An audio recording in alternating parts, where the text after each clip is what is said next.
Praise the Lord. இன்றைய நாளுக்கான கர்த்தருடைய வார்த்தை. அன்றியும் நீங்கள் மீட்கப்படும் நாளுக்கென்று முத்திரையாக பெற்ற தேவனுடைய பரிசுத்த ஆவியை துக்கப்படுத்தாதிருங்கள். சகலவிதமான கசப்பும் கோபமும் மூர்க்கமும் கூக்குரலும் தூஷணமும் மற்ற எந்த துர்க்குணமும் உங்களை விட்டு நீங்க கடவது. எபேசியர் 4 30 மற்றும் 31. ஆம் பிரியமானவர்களே, நாம் எந்தெந்த விஷயத்தில் பரிசுத்த ஆவியானவரை துக்கப்படுத்துகிறோம் தெரியுமா? முதலாவது கசப்பு. நாம் சில பேர் மேலே கசப்பாக இருப்போம்.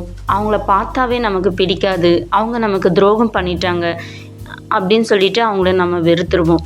ஆனால் மற்றவங்க மேலே கசப்பாக இருக்கிறது பரிசுத்த ஆவியானவரை துக்கப்படுத்துமா? எனவே யார் மீதாவது உங்களுக்கு கோபம், கசப்பு, வெறுப்பு இருந்துச்சுன்னா அவங்கள மன்னிச்சிடுங்க. இந்த மன்னிக்கிற குணம் கர்த்தருக்கு ரொம்பவும் பிடிக்கும். நாம் அந்த கசப்பையும் வெறுப்பையும் மறந்துட்டு மன்னிக்கும் போது பரிசுத்த ஆவியானவர் சந்தோஷப்படுவார். 2வது குணம் கோபம். நாம் தினமும் கோபப்படுறவங்களா இருக்கிறோம். கணவன் மீது, மனைவி மீது, பிள்ளைகள் மீது, வீட்டில் எல்லா இடத்துலையும் நம்ம கோவப்பட்டுட்டு காலையில் ஆஃபீஸு ஸ்கூல் போகிற டைமில் ரொம்ப நம்ம கோவப்பட்டுட்டே இருப்போம். அந்த கோவப்படுறது பரிசுத்த ஆவியானவரை துக்கப்படுத்துமா? கோவப்படாமல் நாம் அமைதியாக சாந்தமாக பேசும்போது அந்த இடத்துல பரிசுத்த ஆவியானவர் சந்தோஷப்படுவார். 3வது மூர்க்க குணம். நாம் சில விஷயத்தில் மூர்க்கத்தனமாக மற்றவங்கள காயப்படுத்தியிருப்போம். இந்த மூர்க்க குணத்தினால நம்ம அநேக காரியங்களை செஞ்சு மற்றவங்களுக்கு விரோதமாக செய்த அந்த எல்லா பாவங்களும் பரிசுத்த ஆவியானவரை துக்கப்படுத்துமா? இந்த மூர்க்க குணத்தை நம்ம விட்டுட்டு எல்லார் மீது அன்புள்ளவர்களாக இருக்கும்போது பரிசுத்த ஆவியானவர் சந்தோஷப்படுவார். 4வது விஷயம் கூக்குரல்.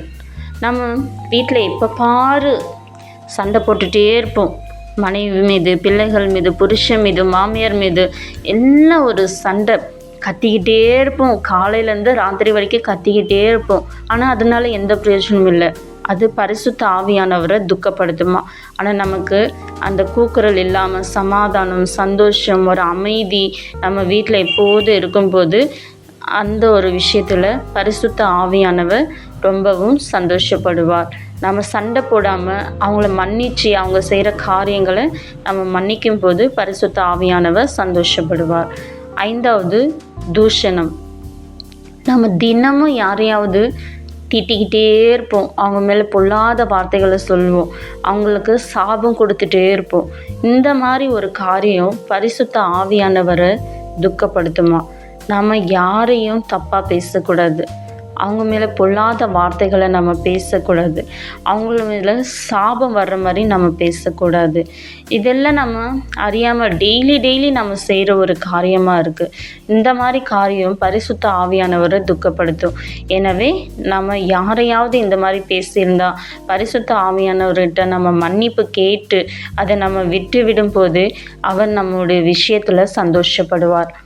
6வது துர்க்குணம்.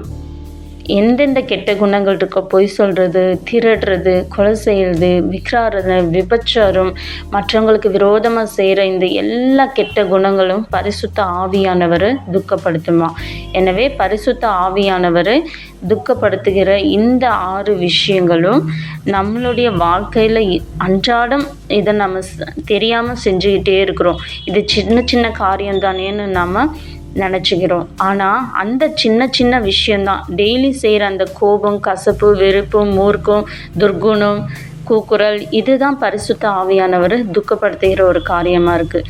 எனவே இந்த 6 காரியங்களையும் வெறுத்து பரிசுத்த ஆவியை நாம் துக்கப்படுத்தாதிருப்போமாக. ஆமீன். அல்லேலூயா. God bless you.